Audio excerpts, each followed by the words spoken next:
Alrighty. Okay, here we are in Chapter 4, Part 1, and we're going to get started with a general overview of physical activity for physical literacy, health fitness, and athletic performances. Now remember, this is just an overview, and it may be very helpful for you when you complete your assignment. So we're going to look at what is physical activity and fitness. What are some of the benefits of physical activity? They may seem obvious, but we'll go through them. So remember, use your textbook along with these videos. Make notes, highlight, use sticky notes and the like. It's all a very big help in understanding the material, and it will assist you in writing your tests and such. I won't be mentioning this anymore. Just thought I would give you a fair upfront warning about the textbook being important. Okay, let's get started with physical activity. Physical activity can be defined as any body movement produced by the skeletal muscles that increase your heart rate and your breathing and requires substantial increase over resting energy expenditures. All right, and it sounds more complicated maybe than it really is. So essentially, anything that we do that involves movement, muscle moving or skeletal muscles having, a substantial increase over the resting energy expenditures. So if I was just resting on my couch and, just resting, I have very little expenditures. But if I get up and go running, then I will be using muscles and skeletal muscles along with an increased expenditure of energy in my body. Regular physical exercise and physical activity have been known to be healthful for a very long time. This isn't anything that's new. We know this well and long about humans.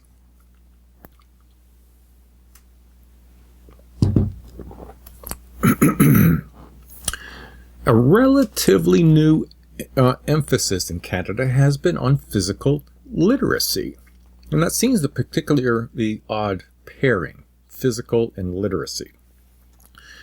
So what we've been doing in terms of, in Canada, of physical literacy is Canada's Physical Literacy Consensus Statement. All right, now it defines physical literacy as the motivation, confidence, physical competence. I said confidence and physical competence. Okay. Knowledge and understanding to value and take responsibility for engagement in physical activity for life. So it's something that you would do in your childhood, teens, young adults, mid-adult, older adult, and seniors. Thus, encouraging everyone to participate in a variety of movement activities. Increasing activity or variety of activity will promote physical literacy. Now, regarding physical activity and health, here in Canada we're facing a bit of a physical inactivity and obesity crisis. This, of course, has a major impact on our economy. Just the costs associated with the health risks of type 2 diabetes, cancer, and hypertension are huge. This was determined by the Public Health Agencies of Canada, responsible for improving health and well-being of Canadians. Now, this Health Agency of Canada, the Physical Health Agency of Canada, they have 4 goals that they strongly advocate. First, funding a national health and living programs. Secondly, collaborating better with all levels of government regarding healthy living initiatives. And this is really important, keeping data and sharing this data with government partners regarding healthy living programs. And then lastly, or fourthly, encourage Canadians to increase their physical activity level. And we've been doing that for many, many years now. Now, all of this has huge impact on what effect it will have on the economy of Canadians. This lack of physical activity is being addressed not just for adults, but for children, teens, adults, and older Canadians. For adults aged 18 to 64, that's a big group, the Canadian Physical Activity Guidelines recommend an accumulation of at least 150 minutes of moderate to vigorous intensity aerobic physical activity. Now that moderate to vigorous intense aerobic physical activity is also known as an MVPA per week.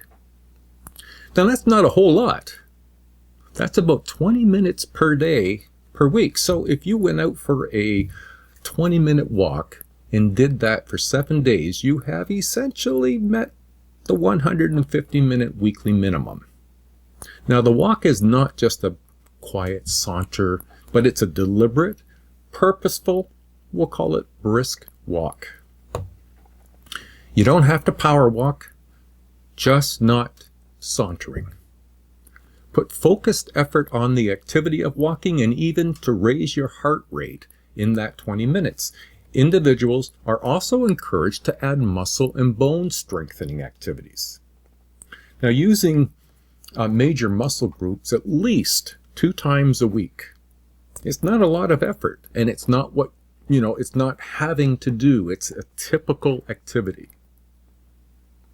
or typical active behavior. So it's not something unique, unusual. There's a lot of range of things that we can do to meet these expectations. The Canadian Society for Exercise Physiology also developed new Canadian sedentary behavior guidelines for children 0 to 4, 5 to 11, and youth 12 to 17 years.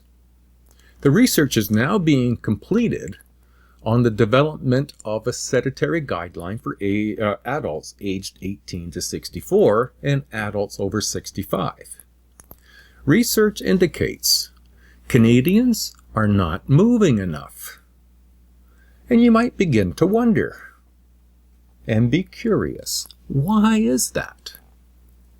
Well, let's start by taking a look at the physical activity and fitness. By definition, physical fitness is the ability to respond to routine physical demands with enough energy reserves to cope with sudden changes in our lives. Okay, now let's look at that definition. You're a student and you've got classes to be aware of, assignments, tests. You may have a family, not just the one that raised you, but maybe you have children of your own. You may have a part-time job. You may have other interests and obligations. Physical fitness is the ability, as well as the ability to respond to all of those things, as well as the sudden ones that might pop up that require us to move it from, move it ahead of our list of priorities, ahead of something else that we may have been doing routinely. So that's maybe not how you've determined physical fitness in the past. Physical fitness is really just about being able to cope with the challenges that come across our day. I run a lot, in part because my physical fitness enables me to do what I do and keep that up in order to make these videos, to mark assignments, to deliver my courses, to respond to meetings, to look after my partner, to be available to my children and my grandchildren. Well, that requires physical fitness too, and being able to deal with the surprising things that might pop up. So you can consider yourself fit by meeting your daily energy needs and can handle the unexpected extra demands and protecting yourself against potential health problems. Now, your own student experience, an added family, children responsibility, job, friends. Do we have the energy to be able to do these things and be able to reasonably respond to sudden stressors and remain healthy? You see, now that's the key, to be able to deal with our daily activities and remain healthy. There are 5 health-related components to physical activities and fitness. And we're going to look at each one very briefly. The first is aerobic or cardiorespiratory fitness. Aerobic activity is involved when engaging in a brisk walk, jogging, running, where the increase in the amount of blood being pumped by your heart throughout your body efficiently to be enabling you to sustain the activity.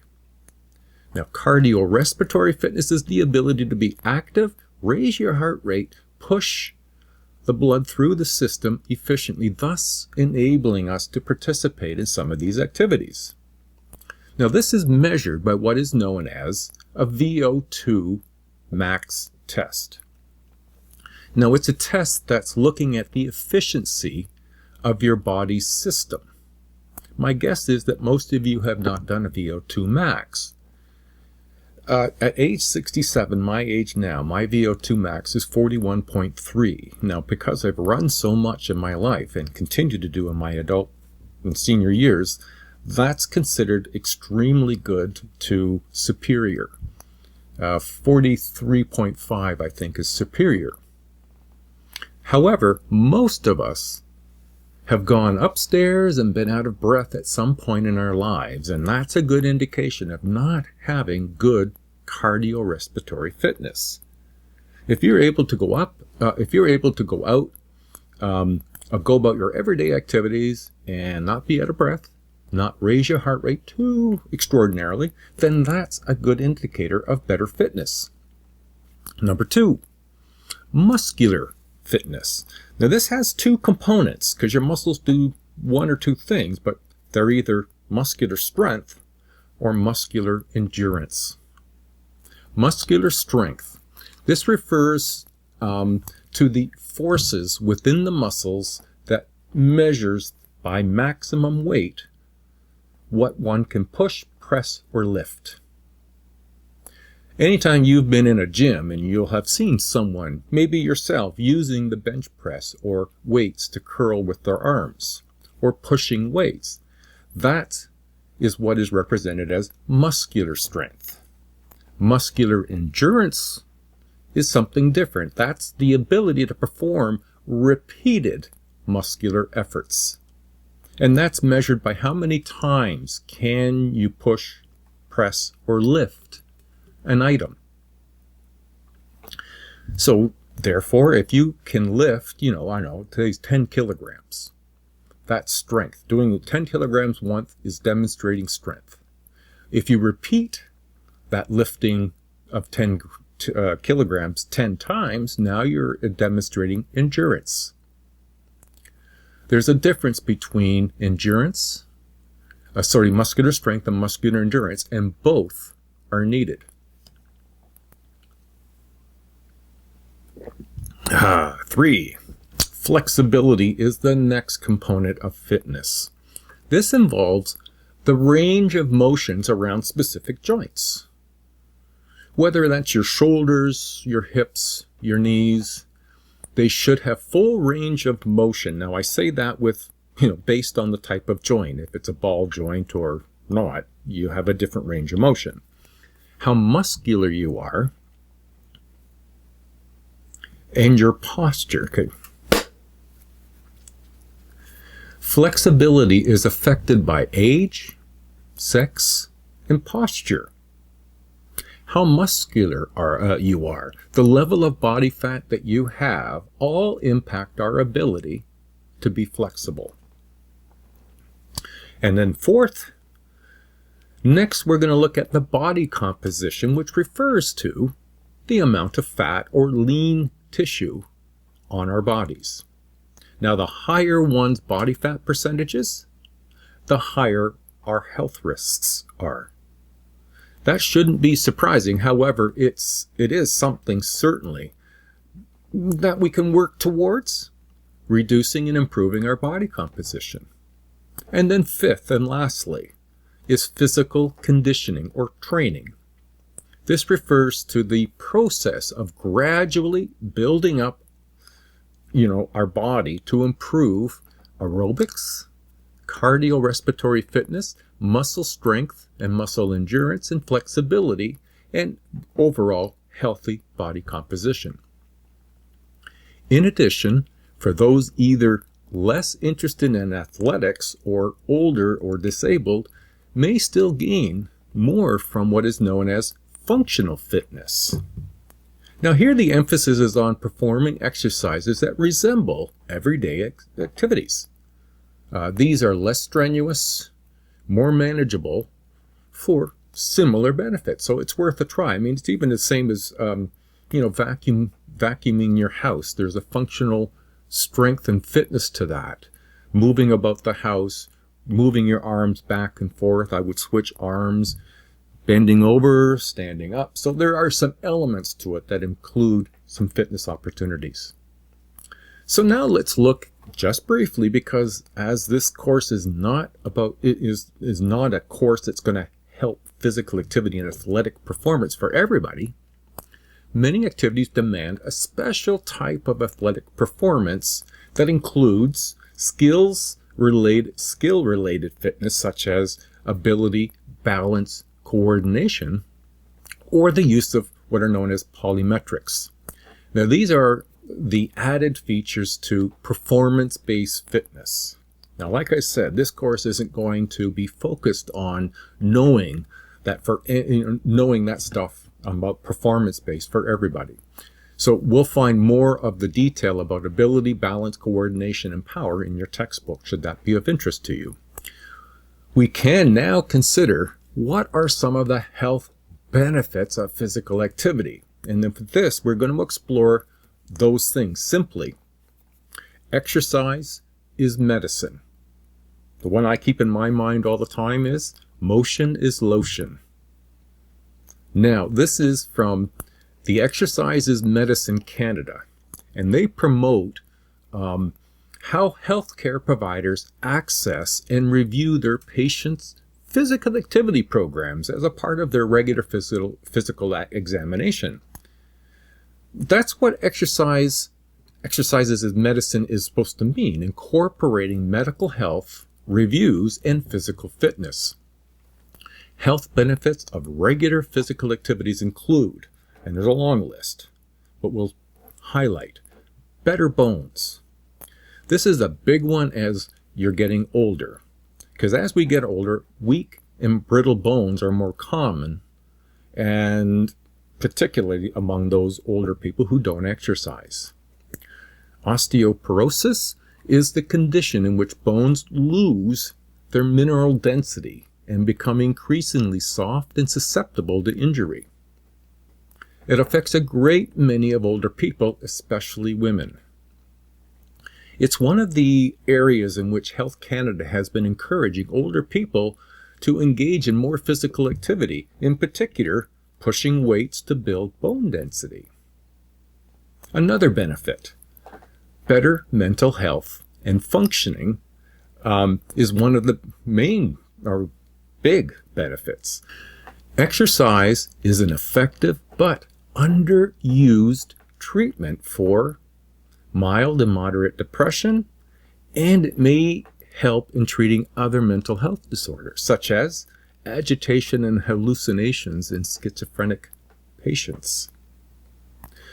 Lifelong fitness may be protecting our brains as we age. That's really good to know. A third benefit, brighter moods, less stress. Exercise boosts our moods, increases energy, improves concentration, alertness, and enables people to handle stress better. Mood-elevating brain chemicals called endorphins are released during exercise. Now, perhaps you've heard this term, running high. That doesn't mean getting high and then going running. It means running and then having these endorphins release can give you this sense of flow, or this feeling of running without effort and being embraced in the activity without thinking of how tired you might be. It's a great feeling. I've experienced it a few times. It's just this this peaceful opportunity of running with ease, even though what you're doing isn't easy.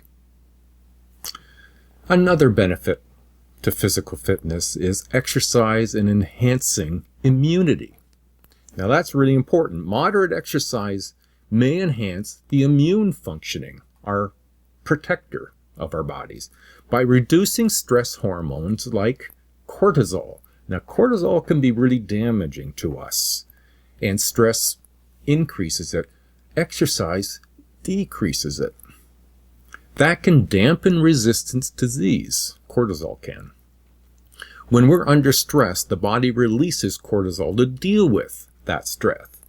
But it's not good for our bodies to have cortisol released very frequently. So the more we manage our stress, the less cortisol is expressed.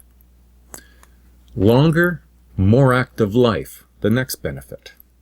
Inactivity increases all causes of cardiovascular disease, diabetes, and obesity. Exercise does, in fact, lower the risks and slows changes of aging. The loss of lean muscle, increased body fat, and decreased the capacity to work contribute. Now, exercise also helps with strength, stamina, balance, and flexibility. A person can benefit by just starting exercising at any age. Just start. Another benefit, physically active, regular physical activity can reduce the risk of heart attack. As the lungs become more efficient, they take in more oxygen, and their vital capacity, which is the ability to take it in and expel air, is increased, providing more energy for our use. So the more of that oxygen exchange that we experience while exercising our lungs and our heart, the more they become efficient and able to manage the level of stress, and the longer and more active our life can be. Now, cholesterol can be detrimental to heart health, as I'm sure you're aware. You can have your blood tested to see what your cholesterol level is like. One of the things that you can do is change your diet as a result of whatever your level of cholesterol is, to change your cholesterol. You can also exercise more to change your cholesterol. Years ago, I had high cholesterol, my doctor said, and so I changed my diet. I added more fruit and vegetable, more lean meat, and managed my food intake in regards to my cholesterol. I also started to keep more track of my running, and as it also helps build healthy cholesterol, reducing bad cholesterol. Now, another benefit of exercise is it lowers our risk of cancer. Physical activity lowers the likelihood of getting some form of cancer and may even lessen the risk of reoccurrence of second cancer. That's pretty impressive, and it's just exercise. So exercise is advocated as a part of the treatment protocol because it's a low-cost intervention that has the potential to improve health and the well-being of many individuals dealing with cancer. Now, type 2 diabetes. Type 2 diabetes has been associated with the phrase the lifestyle disease. Type 2 diabetes can be prevented, or at least delayed through our own lifestyle choices, such as participating in regular physical activity, choosing a healthy diet, and weight management. Exercise is very important in the prevention of and the control of insulin resistance, pre-diabetes, and type 2 diabetes. Exercise must be done on a regular basis to be realized. Now that's important because there are things that we can do something about, and that is one of them. Exercise has some very positive preventative activities. It also can lower our weight. In combination with healthy eating, physical activity can help people lower their weight. As the body responds to the increased demands of our muscles for nutrients, our metabolic rates increase. The body burns more calories and the body's fat decreases. This surge persists after we finish our exercise, so you can continue to burn calories even when you stopped working out. It's one of the things that I've relied on, and it's one of the things that helps me, helps manage people's weight. So give it a try. It's not really about, any more healthy for me than, if I was being a lot bigger. It's really important sort of to look at the benefits of fitness and activities altogether. Now, lastly, and maybe most of us have no problem doing this, but for some it's a problem, and that is gaining weight. Some people struggle with not being able to carry a healthy weight.